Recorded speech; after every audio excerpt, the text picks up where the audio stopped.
What's going on, guys? Tony Hannity's here alongside Radford Castro for the third ever LZT podcast. Rad, how's it going, buddy? Good, and yourself, man. I am doing phenomenal. Okay, phenomenal is a little hyperbole. I'm Mhm. tired. I'm, I am exhausted. But hey, So what happens when you're asleep? yeah, that's it's just one of those Hyper. things.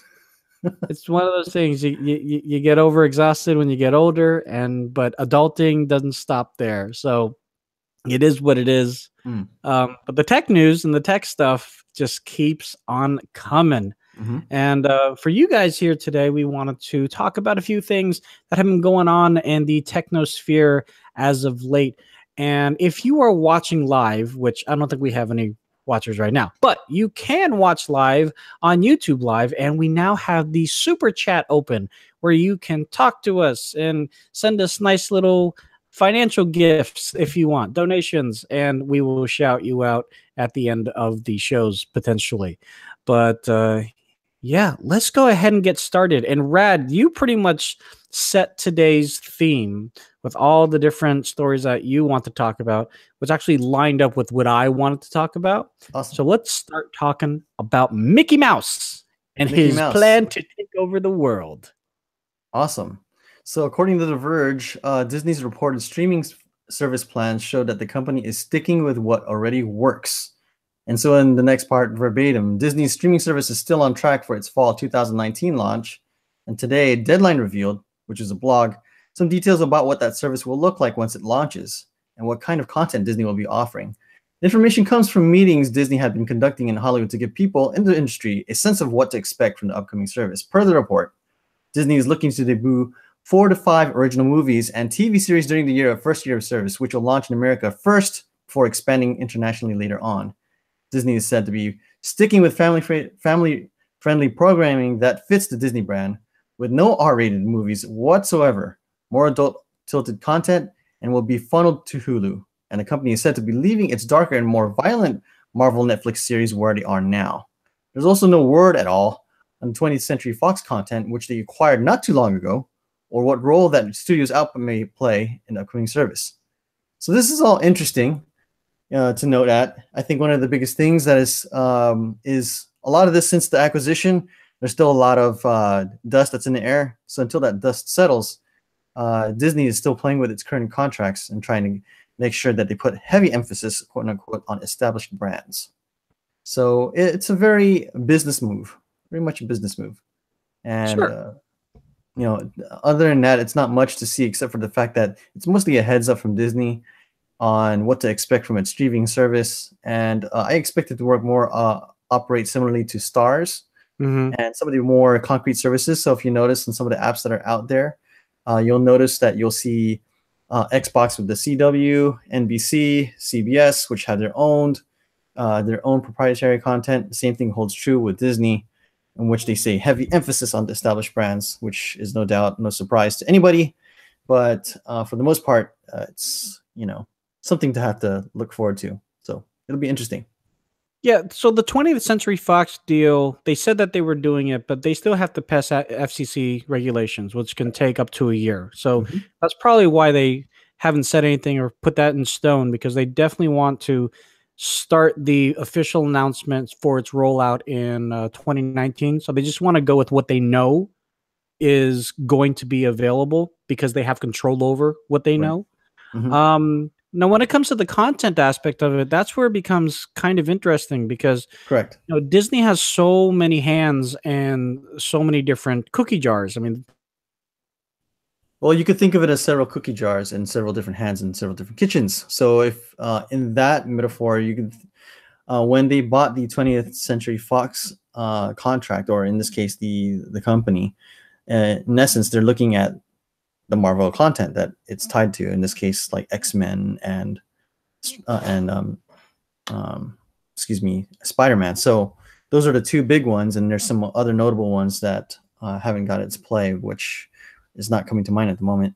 But for the most part, this allows Disney to have to think about what they're going to do with the existing contracts. So there are some movies that were under negotiation that were still under Fox, and those have to be probably either renegotiated, they have to be, changed hands, there'll be new management. So all that's going to come into play. But over time, like you said, I probably would see more things happening in 2020. So there might be phase four or Right. phase five in the Right. MCU. So that's probably what will likely happen.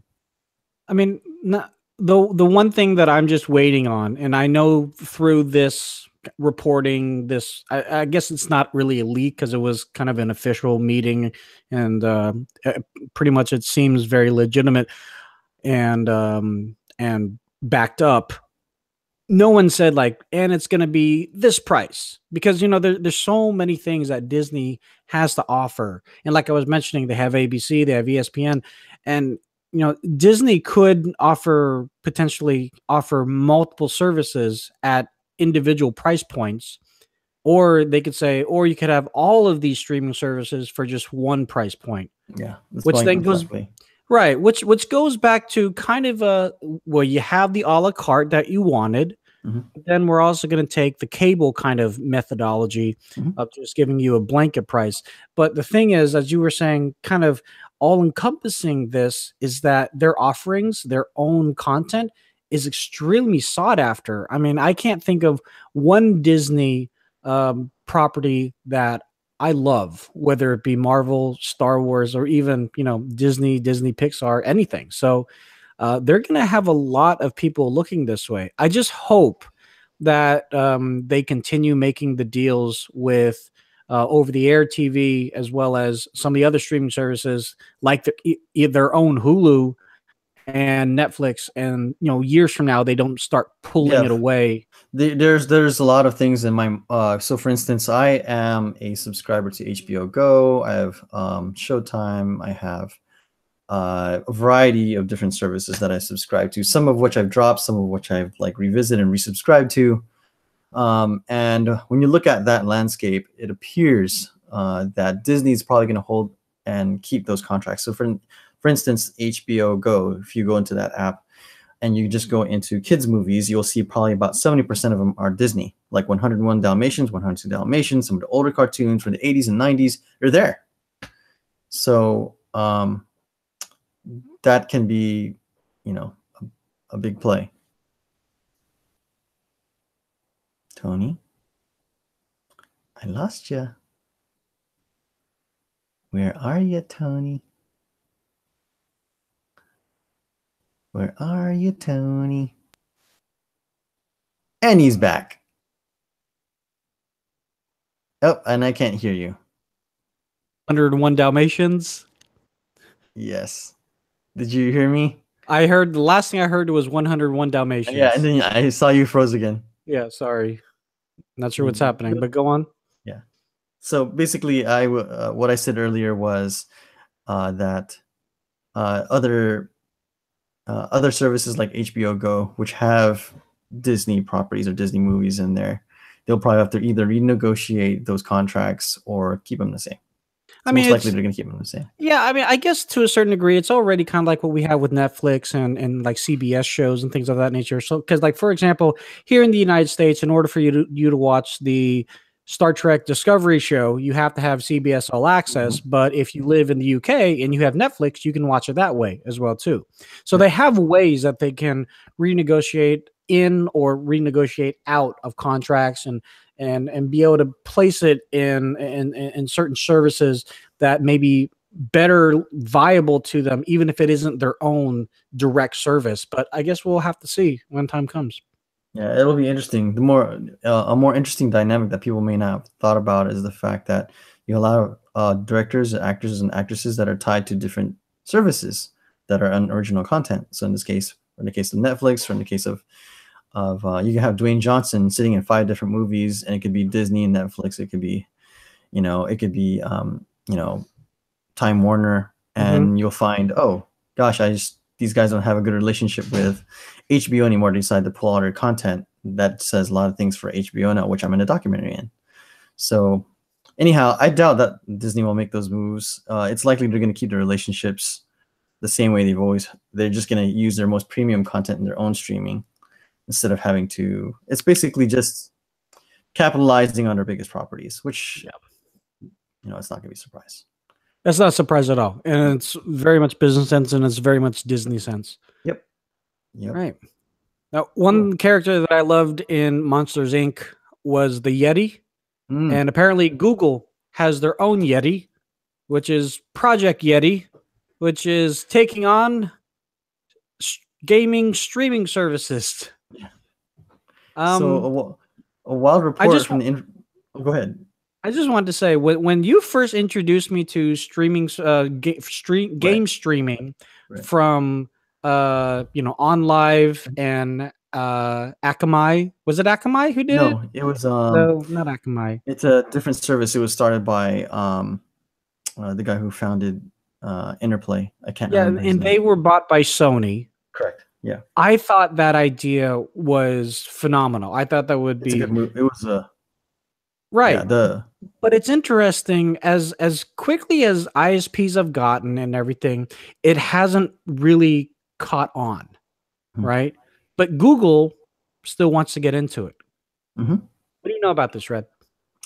What I know is that they're trying to start a streaming service similar to PlayStation Now, or at least that's what's being reportedly told by a blog called Information, which actually has a paywall up. And they're claiming that Google is working on a subscription-based gaming streaming service that it's either going to go towards the Chromecast or something completely new, and actually an actual Google-made gaming console. So all of this is still, rumored. It's still a report, but basically the game streaming removes the need, of course, to purchase expensive video game hardware. So it's going to be hard to understand whether it's going to be just a streaming system in the similar sense that you see with the Steam box, or if it's going to be an actual full-fledged console like you would see the PS4, the Switch, or the Xbox One. So who knows, honestly. But the new service has reportedly been in development for 2 years. And so far along, Google reportedly considered launching it in the holiday of last year. And so for some reason, the project was delayed and Google has started and canceled gaming projects in the past. And right now, there's no telling if this ever sees a release. So, however, Google did just hire Phil Harrison. This is the guy who used to work with Sony. And then 3 years, and also 3 years in Microsoft. And so having that guy in there as the senior vice president of hardware is actually a big thing. And you have this other guy named Rick Osterloh From Motorola. that suggests that Google is going to go into the gaming hardware thing. So he's the guy that understands the manufacturing business. He understands hardware, work with Motorola. So these guys are both seasoned veterans that understand how to put things out into the wild. And it'll be interesting to see if this actually comes to fruition. And if it does, I don't know how it actually will play out. It will depend on how Google plays their story out. It'll depend how people can actually relate and can connect with that console. So you would need some serious properties to get people to get on board. Frozen again. Tony.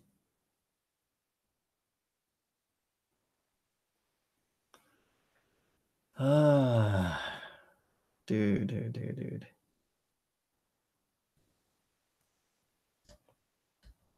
What is going on with you, man? Tony, you have a tiny penis. You're back.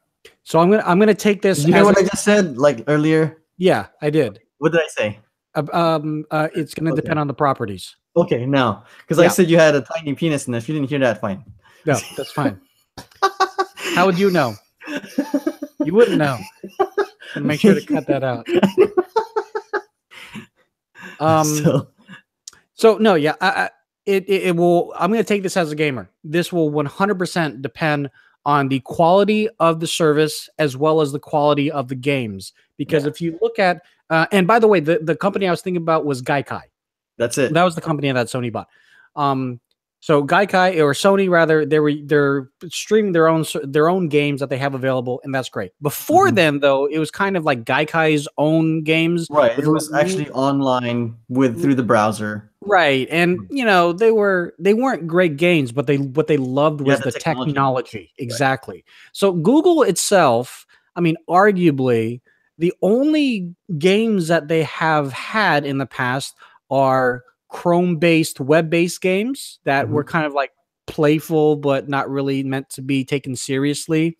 And the other option, of course, is, well, Android or Chromebook games.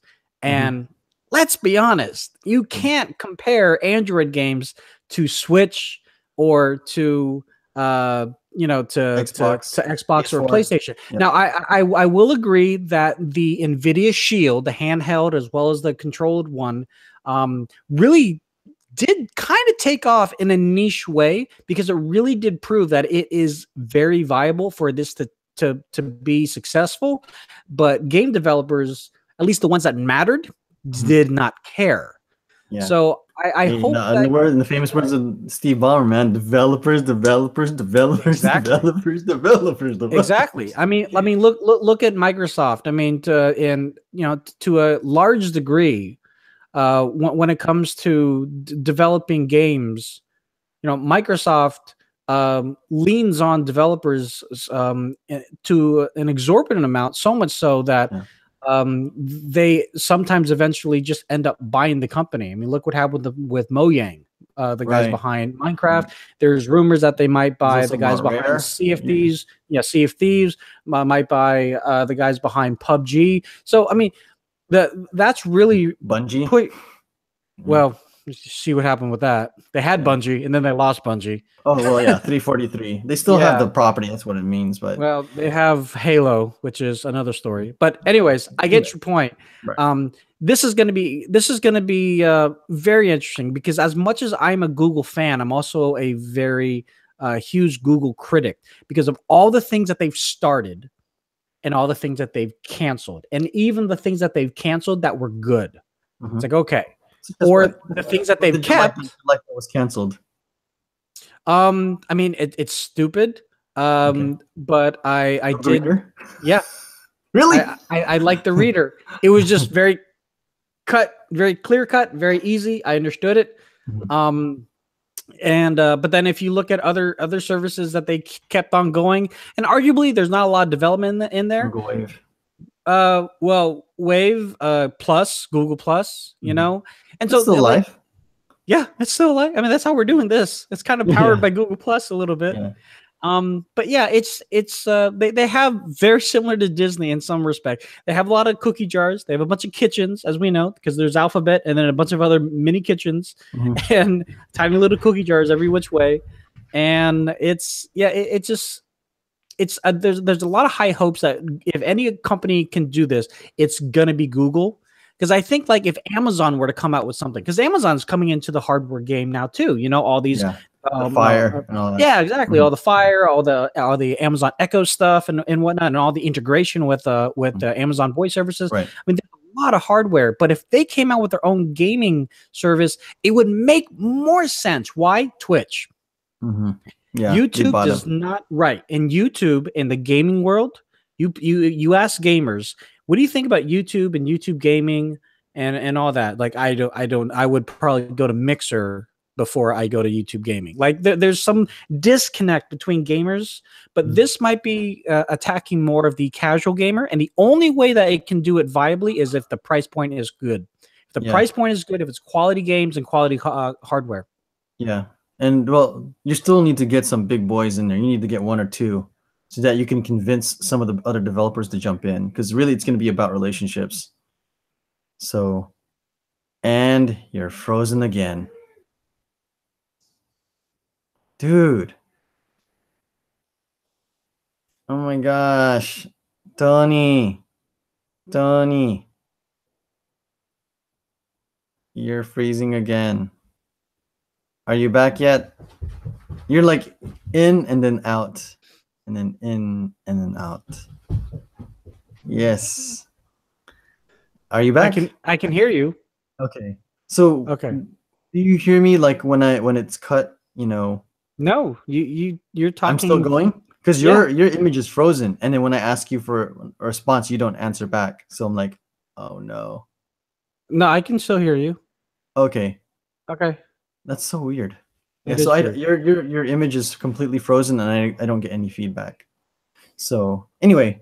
Yeah, on to the next thing. Yeah, let's move on to Chrome, another Google story. Yeah.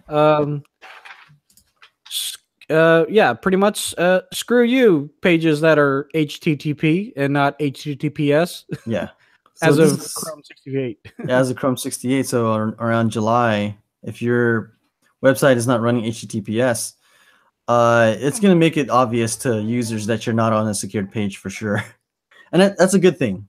So, and it's really about time that everyone is moving into HTTPS, because even if you're doing clicks and you're still going to be transmitting some stuff over the form, and when you're browsing even in HTTPS, you can have cookies that actually can pull other information from your browser itself, which can include passwords, which is pretty nasty. So,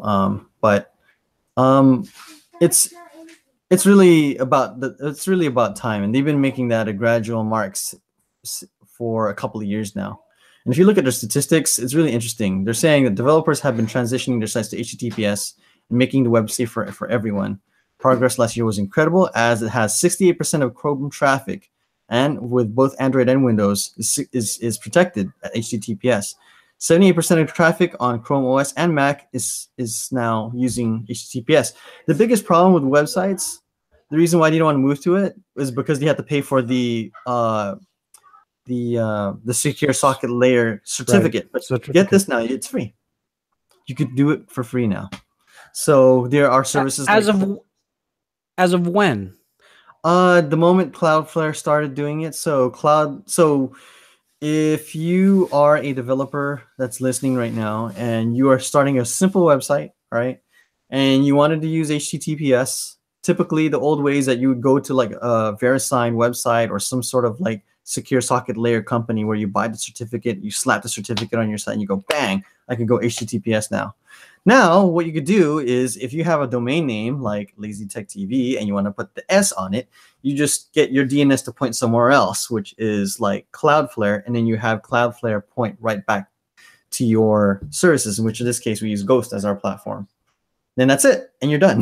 You have HTTPS, and we pay any more dime. And number two, our traffic is secure, and if we get DDoS attack, we have some protection, although some limited protection, but a lot better than just HTTP. So for people who know the difference between having an S and not having an S, but they don't exactly know what kind of damage it could be if you don't have an S, what is a very quick, like 15-second, this is why you need to care? Super easy. If you're going to log in and you see on the top of your browser it says not secure, you could potentially be sending your username and password to a hacker. There you go. It's pretty straightforward. So yeah, if you anything, any kind of information, your email. So what if it is sorry to cut you off, but what if you're going to a website that this is the URL, but they haven't updated their certificate? Is it still safe because it's a website? It's not. It is not safe. No, it is not. Until the certificate is valid and it's actually has a expiration date, it's not expired. So then in those cases, you should be able to safely browse on it. So, but a lot of people now are moving towards using a DNS-based security type of domain, which secures the connection. So it's really easier. All right. And if you have like we use Ghost, if people use WordPress or Squarespace or Wix, do those companies deal with all that for you? They put HTTPS. Okay. Yep. And you probably would have to explicitly make it HTTPS, because some don't if it's purely brochure. So in the case of people just looking at website, like I want to check out, I just want them to see my restaurant and my menu, then yeah, you don't need it, Right. But if you're like us, where we're going to be keeping cookie information, yes, you're going to need HTTPS, because we show ads to you, and some of those ads will capture information. So that's just how it works. So going HTTPS is the way to go.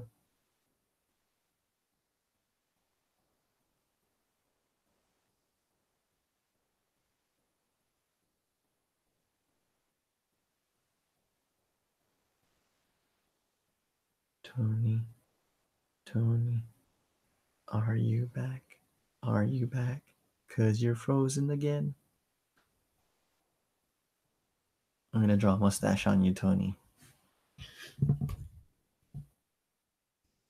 I'm gonna draw a mustache on you, Tony. I'm gonna draw yellow eyes on.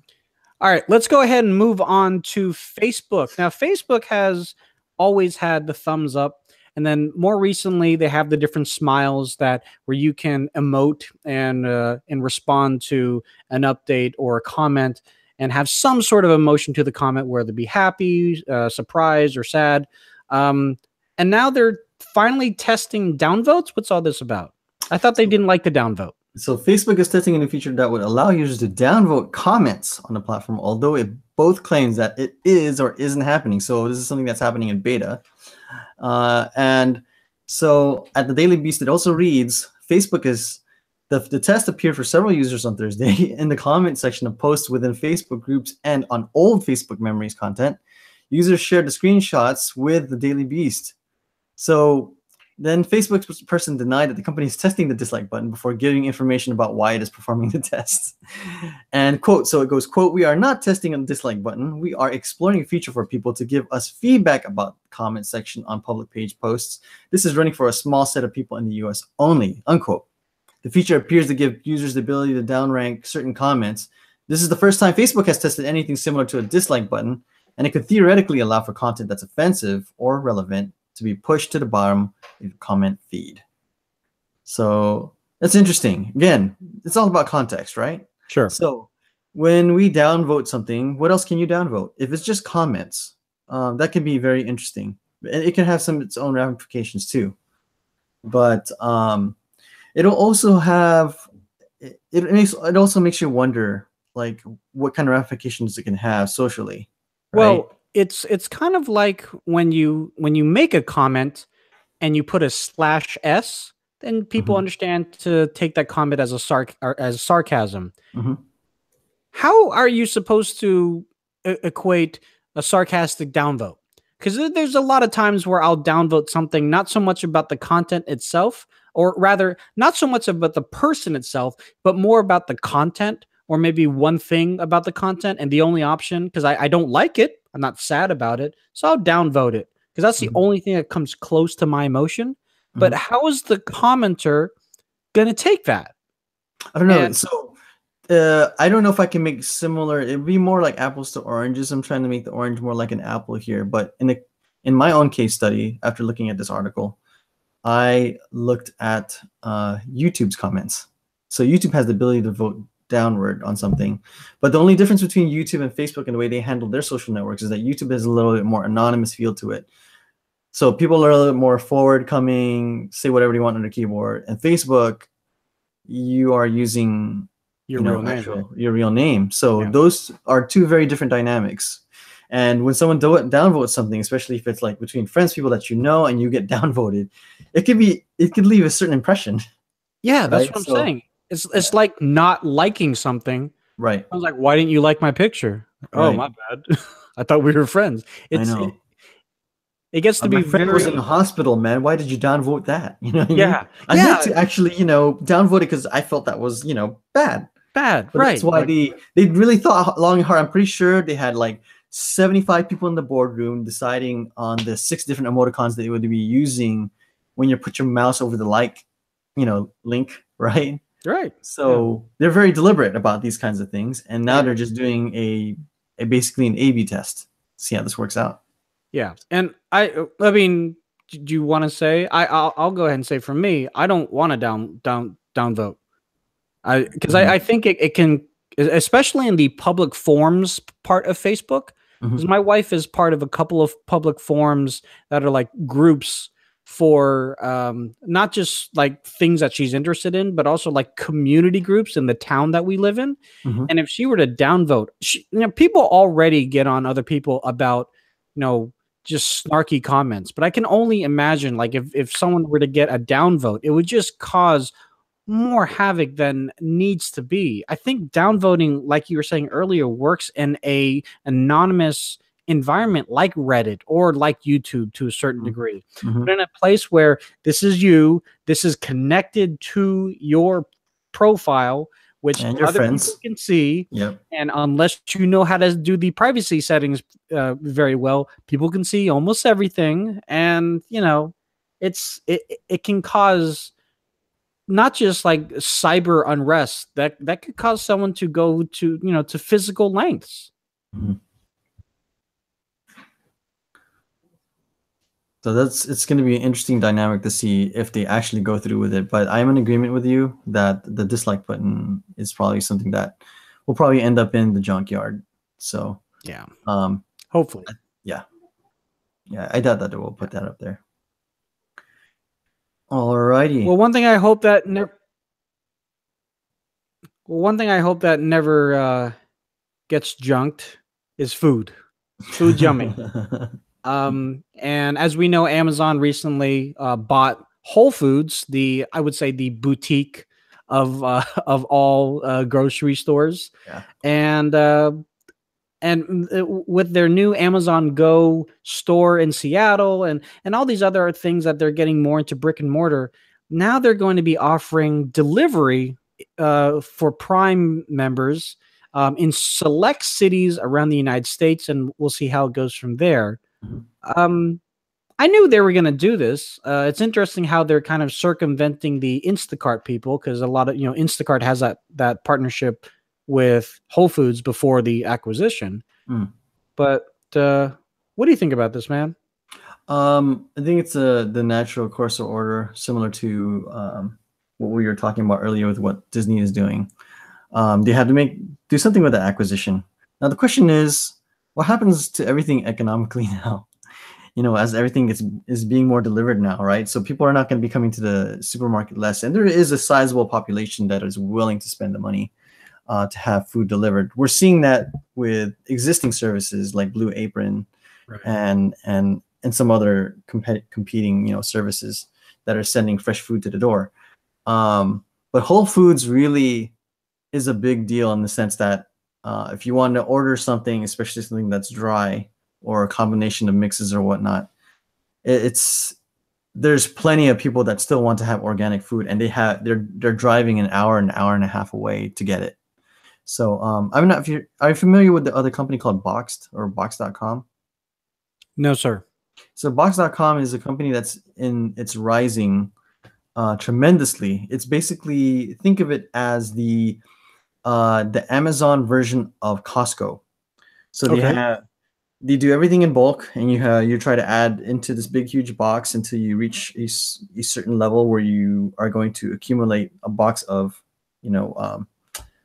warehouse like style sized goods, and it gets Sure. delivered to your door, and it's cheaper and it's faster, and you're not having to drive an hour and a half away to the closest Costco or the closest warehouse store, or wholesale retail place. The Sure. same thing will hold true for Whole Foods, for those who are looking for these organic places, because there's not a lot of Whole Foods anywhere.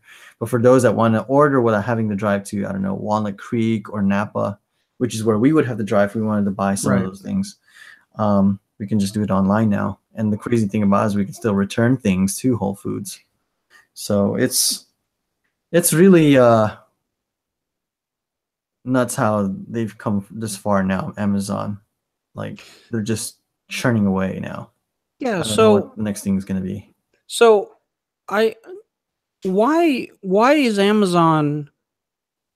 Why do you think Amazon would do better at, as I mentioned, a boutique store versus Google Express, where they would go to almost any store? They would go to Target. They would go to, I don't know about Safeway, but they would go to CVS for you. They would go to Walgreens. And while it might not be delivered in 2 hours, I think that's a nice window. It might be delivered in 3 or 4 hours, but you had almost a breadth of all the convenience stores, or big box grocery slash pharmacy stores, and you can get almost anything that you wanted without having to leave your house. Mhm. But they're not doing as well, and it doesn't seem like anybody's really mentioning this. Like, everyone's like, "Oh, Amazon's going to do You gotta have great." a story, man. That's what it is. So, like, for anything that you sell, like for anything that you like, Google has to have something to connect you people with, right? Google Express is the technology. Its features technology, right? Like, it does all this stuff. Awesome. You check out with Google Wallet or whatever, right? Mhm. Right. So you're looking at it, the way they look at it is, here's a bunch of stuff that you can buy. But in the mind, to a person, it's like, well, what do you got? So by the time you're thinking about, what you can do with it, how you can pay, the story is lost. When you say Whole Foods is online, it's easier. You know what I mean? It's easier to say, okay, it's on Whole Foods. I remember, oh man, I forgot this. Can I just order it? I don't need it today. I'm just gonna add these organic, honey cashews. That's it. I'm done. And it'll come in tomorrow, or it'll come in 2 days from now. So, and I have my Amazon Prime account. It's just too easy. And then on top of that, the other underlying thing that Amazon did buying Whole Foods is the logistics thing. They don't have warehouses everywhere. Buying Whole Foods puts a warehouse everywhere. So now they don't just have stocks of food, they have stocks of electronics and everything else that sits next to Whole Foods. Without having to worry about real estate, without having to worry about, getting a license down. It's a smart move. Dangerous and scary that they're going that quickly. But that's what they're doing.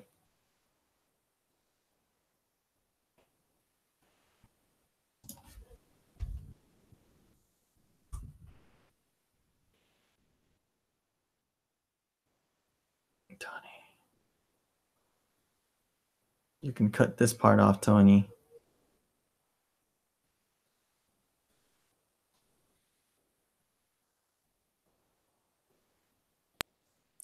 Last thing I heard you say was it was a smart move. Yeah, I'm gonna leave it at that. Okay. But I guess you could get the rest from. Okay, great. Yeah. So, okay. And I think the last thing that we should talk about is just this ISP story. Did you get a chance to check it out? I did. It's pretty crazy. About Fidelity? Yeah, that's crazy. That is nuts. So, hey guys. There was a there. All right, let's start here. In Missouri, there was actually a city-run broadband service that was available to its constituents and its residents, and then this website popped up actually just about a month ago, and the website was called stopcityfundedinternet.com. Now, one might think that this is just kind of a troll site. I actually haven't even tried going to the site itself, but through some very basic sleuthing, we come to find out that the company behind that website is actually another actual ISP called Fidelity Communications, which offers internet in Missouri and 4 other states, and has about 115,000 customers. So it was pretty crazy to hear about this. Rad actually brought this to my attention. Yeah, this isn't the first time that this has happened, but this is pretty. It's a big, pretty high, bigger scale. Yeah. Oh my God. Yeah. Definitely. Yeah. What are your thoughts? I mean, this thing got, just to let this article was uploaded on Reddit, and it got 65,000 upvotes on this story. And that was insane. The story about it is just astounding. So, but yeah, Protiva documented his findings on a YouTube video at the end of January, and incredibly, it prompted a formal response a few days later from Fidelity to the campaign's Facebook page. Oh, I love their response, though. There was a tremendous amount of conversation about the ownership of this page, the post declared. So funny. Today we offer that we hope will provide some clarity via an official statement from Fidelity Communications about their support of our efforts in promoting conversation about city-owned internet in West Plains. Wow. Yeah. In an effort to reach out to the public and to tell the other side of the story, we have engaged a third party to launch and maintain. So they're going to continue the website. Yeah. But man, like, I don't think so. People that are from outside the United States. I don't think you guys quite understand how big of a deal this is because um, we don't have a lot of competition here, like in the United States. And when it comes to ISPs, we have like maybe four. I mean, there's three, but then there's a Right. few. There's a fourth runner up, and a like bunch of small So ones like for us, we got like what? Comcast, AT&T, AT&T, Sonic, Verizon. Verizon, and Sonic. Yeah, and Okay, that's pretty much pretty much it. it. Yeah, But then you have like Charter, and that's right. then you Down have there, you got down in Southern California, you have Time Warner, right. Cox, and something else. But you also have Comcast down there, and you do also have AT&T, I believe. Yeah, so if you write a whole list like, oh, you guys have a lot of well, there's a lot, but they're only in like certain areas in the United States. Right. And so when a city decides to provide their own, that's actually something in the tech community, as I think Rad would agree. If it's good internet speed, then yeah, that's fine. If my taxes are going toward that, Right. and it's a competitive price, I Yes. am actually more than willing to support that. Mhm. But when a large conglomerate or a larger company comes in and tries to be like, oh yeah, no, you don't want that, but also tries to play it off like it's not them in the first place, that's what propaganda is. Yeah. That's just it's almost slander, but it's not, because they're not like lying about it. They're just being very, Immoral. yeah, exactly. And it's Technically, they're not lying. They're just that's what I'm being saying. It's not slander. messed up. Yeah. We just don't think about you guys that much. It's just being But it's- a-holes. it's in That's our what they're right. being about. Yeah. Yeah. It's all right to do it. Yeah. I mean, just can you imagine, like, because you've seen TV ads where, like, even T-Mobile will just say straight up, hey, Verizon sucks, come to T-Mobile. Right. But if there was this ad that came on the TV and it seemed like it was just this third party company, it's like, hey, you know what? I'm not a fan of Verizon, and I just know that there's some other options out there. And then like the camera would pan out and you wouldn't see the big T, but you just see kind of a sliver, in a pink sliver. Like, what is that? Mhm. Yeah, maybe Verizon isn't that good. I mean, that would be something like T-Mobile would do. Right. And then you come to find out, like, oh, that wasn't just some ad that some guy made. This was paid by T-Mobile. That's kind of screwed up. That's not very forthcoming. Mm. Like, if you're gonna be like that, just tell it to my face. So I don't know. Yeah, this is what we're gonna have to deal with. And I mean, The FCC overturning all of that. There's other things that have happened also, which is nuts. yeah, seriously. I mean, how is something like with net neutrality potentially finally going away? And I say potentially because there are lawsuits and there's the very small, minuscule possibility that the new rules can be overturned. But assuming that they do not get overturned and net neutrality does go away, I mean, it's something like this, even though it's all screwed up and messed up. I mean, it is. Do you think that we're going to see more and more of this from if other like cities, like If it's Vallejo, profitable. try to create their If own? it's profitable. So, for instance, if it means creating more jobs and bringing more money into the company, they'll do it. Yeah, It's just like the military industrial complex. They'll do it. So, right. it's like an ongoing cycle. And I mean, just to add on top of what has happened at Missouri, the FCC reported use of old data to prove that net neutrality repeal saved the internet. And this comes from an article from PC Gamer where it said that the FCC is patting itself on the back for restoring progress in broadband deployment and essentially saving the internet. And so, to prove it, the FCC released a report showing that several companies, including AT&T, Verizon, Frontier, and Alaska Communications, either commenced or announced new deployments in 2017. And that we should view those deployments as proof that further efforts will be made, and it's all because of the FCC overturning net neutrality rules. Awesome. But there's a couple of things that are kind of missing over there. There's these are still data that comes from them. So in order to prove something, you still have to show its unbiasedness of the data that you're pulling from. So even though you look at a report, right, it's more important to understand what the source of the data and how you gather that data. So that's one of the things that I always get into debates with other engineers or marketing or designers, that when you are trying to make a point and you're trying to use data, make sure you give that data context, right, so you can understand where it's coming from, and then it becomes more factual and believable, and then you start to earn more trust. This is just blatant, just straight blatant lie. I mean, if you just listen to quarterly earnings of any company, they're gonna say, yeah, we rose our profits 2%. It's like, from when? Yeah, don't worry about it. We just rose it by 2%. Yeah, but what are you basing that on? Like, from what date? Yep. There's a lot of companies that do that because it sounds good. Because people, most people aren't going to want to dig a little bit deeper just to compare it.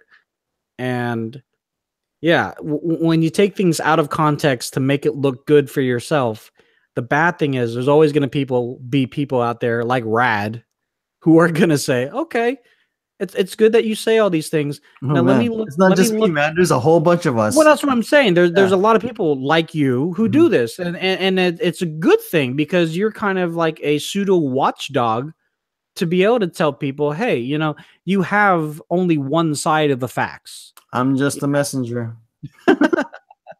That's all it is. And we just need more messengers like that.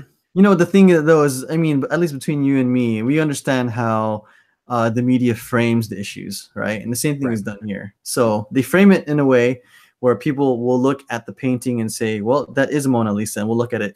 No, it's not the Mona Lisa, because basically it is a printout. So that's the difference. And so I think for the most part, people will start to understand this as time goes on. I mean, until we start seeing things where rates are getting jacked up and we're getting throttled for our bandwidth and things like that, I don't think we're going to worry too much. There are plenty of, so you have these guys with, again, the big pipes, and they don't want to be just the pipes. They want to take more control. Then you have the content creators and content providers like Facebook, YouTube, and all these other guys that say, no, the hell with that. So in the end, I do believe that people like you and I, who are the content creators, will still have that control to be able to say, you know what, if you're going to do this to us, we're just going to cut off all content, like we did before with the SOPA thing. So anyway. Yeah. So speaking of broadband and caps and throttling, we've been having a lot of issues tonight, more than likely on my side. So I really do apologize for those of you that are watching either live or recorded. If you're listening to the podcast, this portion of the podcast will be cut out, so you won't even listen to it. I do want to say thank you again to you guys for listening. Rad, is there anything else that you'd like to mention before we head out? Yeah, we'll probably be adding more content to the site as soon as we can.